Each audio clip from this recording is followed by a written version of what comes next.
You ask Tiger to solve.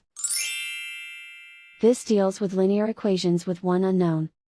The final result is p equals 9/5. Let's solve it step by step. Group all p terms on the left side of the equation. Subtract 4p from both sides. Group like terms.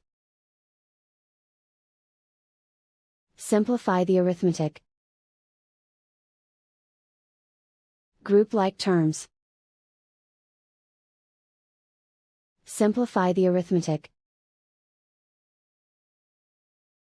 Group all constants on the right side of the equation. Subtract 37 from both sides. Simplify the arithmetic.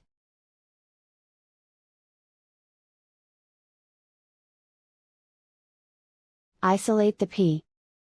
Divide both sides by -5. Cancel out the negatives. Simplify the fraction.